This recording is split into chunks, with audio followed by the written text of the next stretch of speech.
Let me tell you about this. Al Sharpton, you heard of him, and Jesse Jackson and other ministers are expressing their support for same-sex marriage in Maryland. Apparently that's on the ballot this November. And so they're out there expressing their support for same-sex marriage. Because there is no resistance. They are on the side of evil. And then there's nothing. Oh, I'm sorry. He asked a question. Oh, no. It's just, I had a big argument with my dad. Well, not argument, but debate about Jesse Jackson in particular.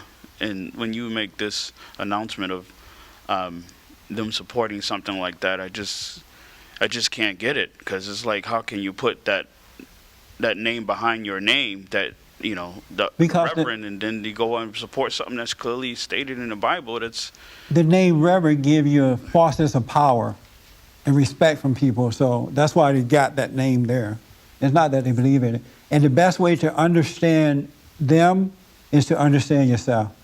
And when you can see that thing that's made a home in you, that's driving you, you will understand what's driving them. And it's driving them in a bigger way because they love power.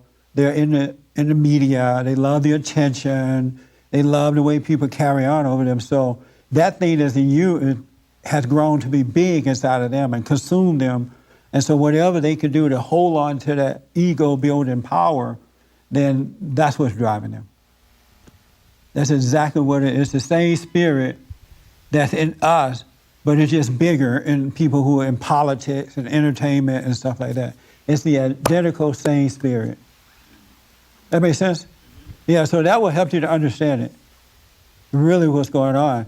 And as Rhonda said, because there's no real resistance against them, it goes from one thing to another. It has no resistance. That's why it keeps going. Thank you.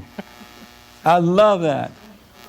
It has no resistance. I've been thinking about why is it that we have no, and I guess you say this all the time, but we have nothing that's raging up in us and saying, okay, let's pass these bills. Let's get these bills passed, and we know there's enough of us to pass them, and we leave out and just don't even think about it. I know. What's wrong with that? I love what you said about it has no resistance. No resistance. The Christians are under attack. The churches are failing to teach the truth. And so the truth is being weakened while the lie is being made strong. And there's no resistance. None. Isn't that amazing? Who would have thought that something like this would be on the ballot?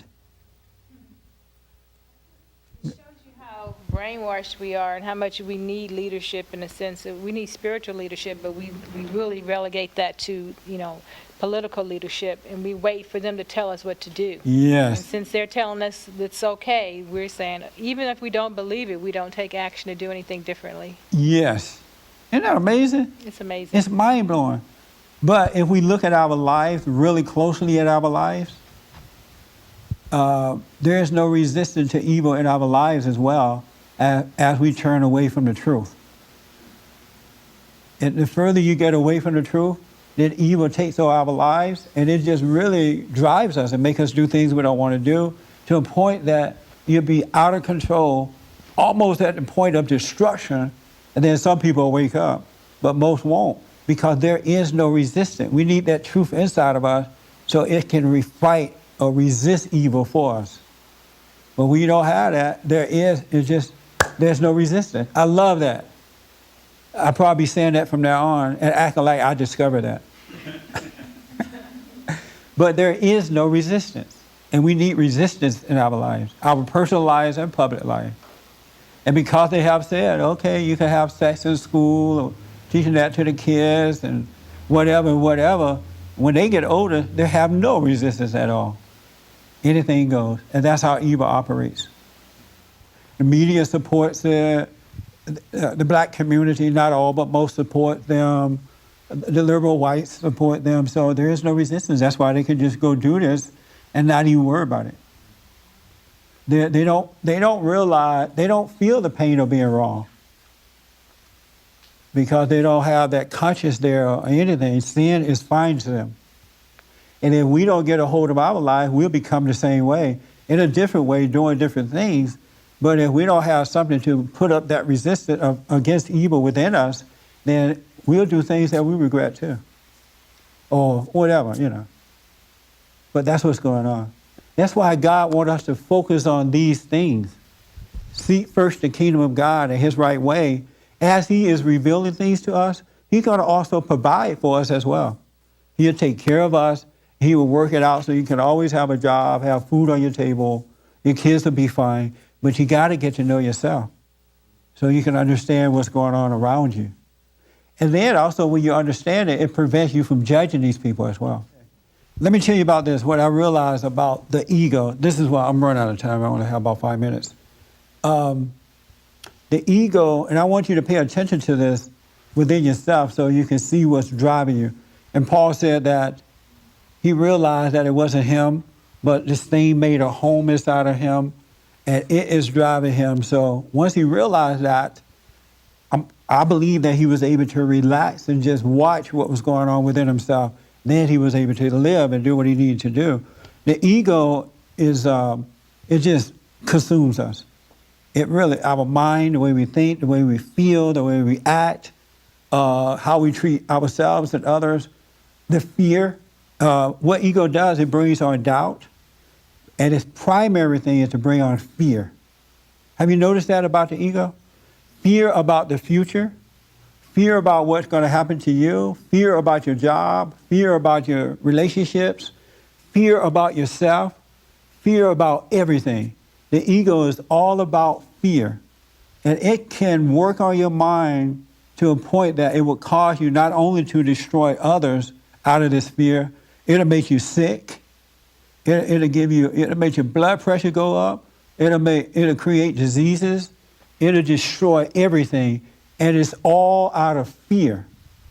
And the ego is all about fear. Fear about failing on a test. Fear about everything, to a point that if you do try to calm down and watch it a little bit, the ego would give you something else to think about, just like that.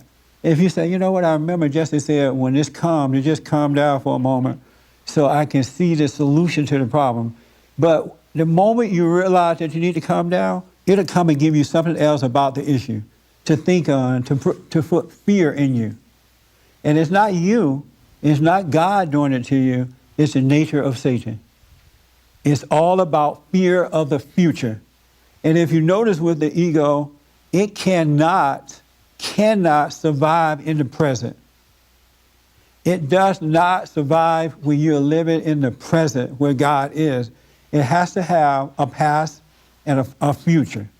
It has to remind you of something that you did or something that whatever, or someone did to you, and then it'll make you think about what you should do or what's going to happen to you.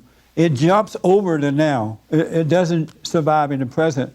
That's why it's so important that you wake up and start paying attention to you, and you start to see, wow, I'm trying to get in the moment here with God, and this thing won't let me. It's fighting against me being in the present. You say that you're going to give up sex. Sex comes from everywhere. You say you're going to stop drinking. Everybody and their mama offer you a drink. You can now get it free. Whatever it is that you're ready to let go of, the ego will get busy. And it'll provide it for you. And then when you do it, it'll make you feel guilty and afraid about it. It's just busy. And I'm counseling with and running into so many people now who are mentally ill. They are literally mentally ill, but it's because they've gotten and identified with this ego mind, which is of Satan, that it has literally driven them into insanity. You talk to them, you can't have a normal conversation with them. They don't speak normally anymore because they've gotten into this other reality. And the more you fight against the ego, the more painful it becomes because it doesn't want to die. But I want you to know that it's not you. It's absolutely not you. And somebody mentioned earlier that you look around, all is well. But it'll make you think all is not well. But, Ernest mentioned that. And if you could just live in the moment with God, all is well. You have a sound mind. You have a roof over your head. You're healthy. Everything is fine. But he doesn't want, the it that's made a home in us doesn't want us to live that way. But just know it cannot survive in the present. That's why God said, come into the presence of God. Come and be one with him. Because he is here and now. Satan's nature is yesterday and tomorrow and what's going to. Some people are worried about things that's not even happening. I mean, they're like really into worried about it. Like it's happening right now. They feel the pain of it as though it's happening right now. And it's all an illusion. And then God would come and help them out of the situation. And they're like, whew, you were right, Jesse. Yeah, you were right. I should not have been worried about that. You always tell me not to worry. And wow, I see. That was crazy for me to worry, right? And then the same kind of situation can come the next day, and they right back into worry. Right back into what the ego is telling them about it and believing this lie and tripping out. It's an amazing thing. That ego is pride. It is not you. It's the nature of Satan. And that's what you're battling with. It has nothing to do with anyone else. It has everything to do with this thing that made a home in you. That's why God said we must be born again. We got to lay down this prideful life so that we can live. We can be born again. And as long as you're fighting with this thing or ignoring it or believing it, you will never live. It is not you. It is not you. And and the beauty about it is that all you really have to do is to be aware of it. Be conscious of it. Because when you're conscious of it, you're one mind with God, and he is the one that's working it out for you. You can't fight against this thing. It's a spirit that has made a home inside of you. And it causes us who believe in that thing to just treat each other horribly, to our children. I mean, it's amazing what we do to one another when we live in that thing. And then he'll let you step back from it and you see, wow, did I really do that? And now you have guilt and he's working on you again. Have you noticed that? So be aware of that. This is what we must be born again away from. And it's not you, so stop identifying with it. Really, stop identifying with it. It's the spirit that's made a home in you. You really didn't have too much to do with it. You were born in sin and into a crazy family that caused you to resent them, and now you built up on that. You don't know how to overcome it. And you're passing it on to the next generation. But it's not you. It's the sin that's made a home in you. Thank you so much for being with me. I am Jesse Lee Peterson. You can get involved by calling 800-411-2663, 800-411-BOND.